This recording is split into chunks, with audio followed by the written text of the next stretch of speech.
E aí, bora mergulhar hoje na ciência que ajuda a solucionar crimes. Mas antes de a gente começar, se esse é o tipo de assunto que te interessa, já sabe, né? Deixa o like, segue o nosso canal e compartilha por aí. É esse apoio que nos dá gás para continuar trazendo materiais fascinantes como este.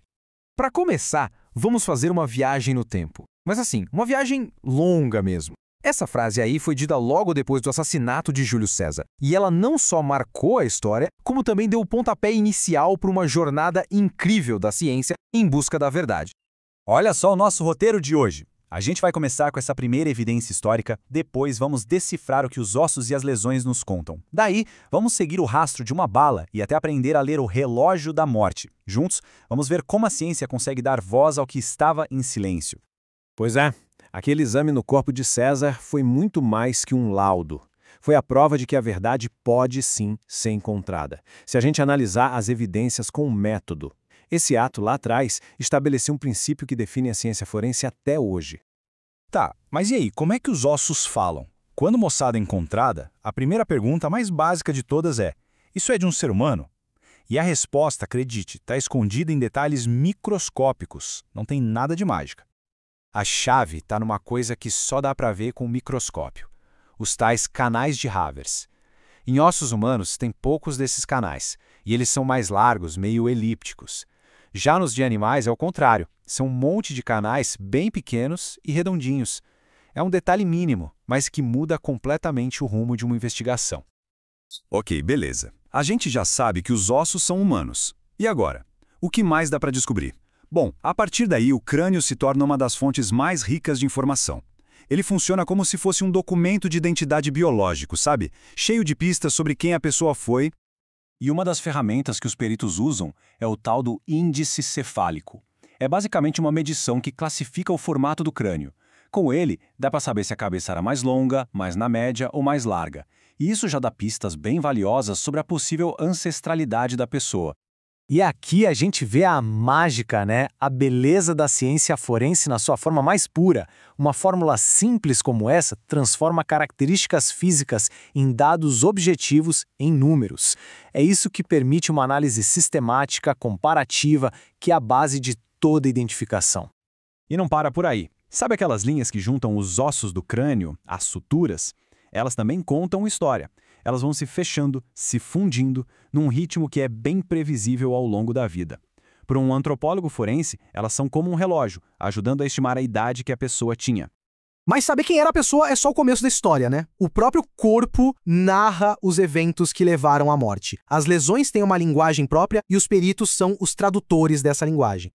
É impressionante, mas cada tipo de arma deixa uma marca, uma assinatura bem específica no corpo. Uma agulha, por exemplo, perfura e cria uma lesão que a gente chama de puntiforme. Uma navalha desliza e deixa uma lesão incisa. Para um investigador, reconhecer esses padrões é o primeiro passo para reconstruir o que aconteceu. E o tempo? O tempo também deixa os seus rastros, e de um jeito bem colorido. A evolução das cores de uma mancha roxa, a equimose, que os peritos chamam de espectro equimótico, funciona como um calendário. A cor da lesão ajuda a estimar há quanto tempo ela foi feita. É ou não é fascinante?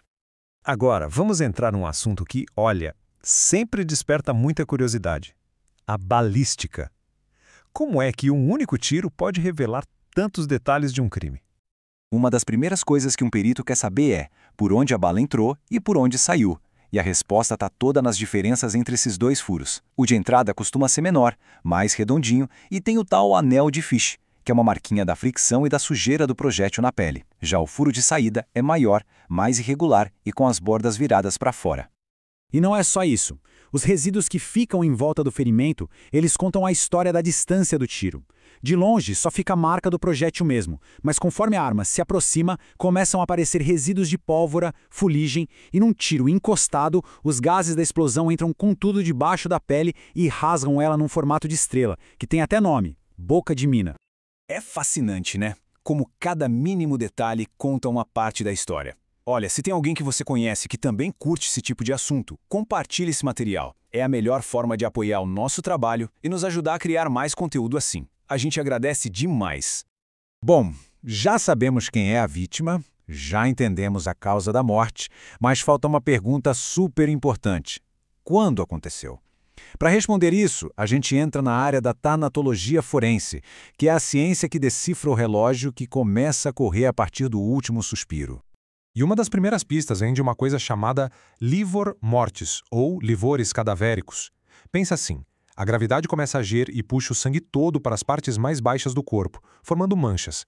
Essas manchas não só dão uma ideia do tempo, mas também mostram em que posição o corpo ficou depois da morte. Conforme o tempo passa, começam uns processos, digamos, mais destrutivos. A autólise, que é quando a célula se autodestrói, a putrefação, que é a ação das bactérias, e a maceração, que acontece em lugares úmidos. Cada um segue um cronograma, ajudando os peritos a afinar cada vez mais a estimativa da hora da morte. Deu para perceber como tudo se encaixa? Cada evidência que a gente viu aqui, dos ossos às balas, das lesões às marcas do tempo, é uma pecinha de um quebra-cabeça gigante. Sozinhas elas podem não dizer muito, mas juntas... juntas elas contam a história inteira, de forma clara e objetiva. Porque no final das contas, nunca é uma pista só. É tipo uma orquestra, sabe? Várias áreas da ciência tocando juntas. É a patologia, a antropologia, a química, a física, todas unidas para trazer clareza e, claro, para servir à justiça. E tudo isso nos faz pensar, né? E o futuro com a inteligência artificial, análises de DNA cada vez mais avançadas, qual será o próximo capítulo que a ciência forense vai nos revelar? Que verdades que hoje ainda estão escondidas a gente vai conseguir descobrir amanhã? Gente, muito obrigado por terem acompanhado a gente nessa jornada pela ciência forense. Para mais análises como essa, é só seguir o DireitoCast no Spotify. E, por favor, não esquece de deixar o like. Esse apoio é fundamental para o nosso trabalho.